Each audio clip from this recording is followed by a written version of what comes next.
How to convert HEIC to JPEG on Android. So for us to get this done, I'm just going to show you the image that we are using for today. I'm going to tap this one here, and as you can see, this is an HEIC file. Now, in order for us to convert this, what I'm going to do is just simply open a Play Store or open my Play Store and then download this particular application. So HEIC to JPEG PNG WebP converter, and then I'm going to click open, and then from here I'm just going to go ahead and click this plus sign here and then basically select the image that I'm gonna be using. So say for example this one, I'm just going to tap this one right here and then click done. After doing so, I can hit the convert button just like so and then choose the format that I'm gonna be using. For the image quality, I'm gonna maximize this to 100 and then click convert.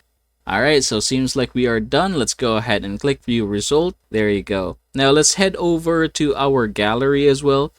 So this is the latest one that we have. Let's go ahead and click this one.